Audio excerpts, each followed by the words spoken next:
আজ ২৫শে বৈশাখ, বিশ্বকবি রবীন্দ্রনাথ ঠাকুরের জন্মজয়ন্তীতে আমার নিবেদন। বিশ্বকবি রবীন্দ্রনাথ ঠাকুরের লেখা আগমন।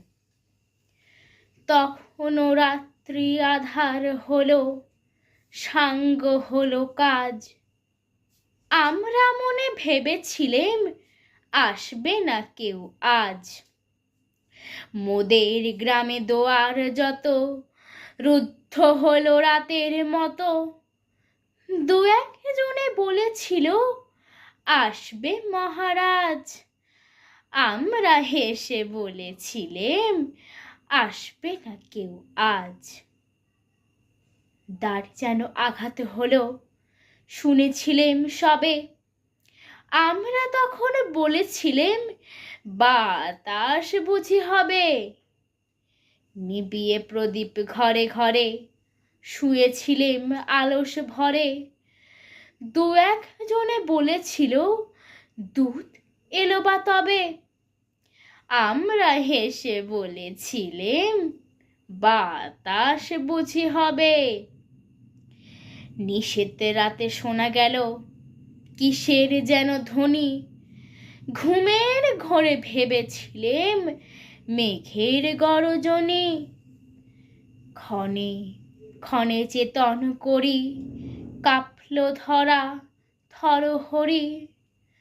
দু একজনে বলেছিল চাকার ঝনঝনি। ঘুমের ঘোরে কহি মোরা মেঘের গরজনি।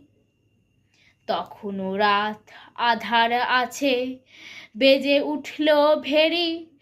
কে ফোকারে জাগো সবাই, আর করো না দেরি। বক্ষ পরে দু হাতে চেপে আমরা ভয়ে উঠি কেঁপে।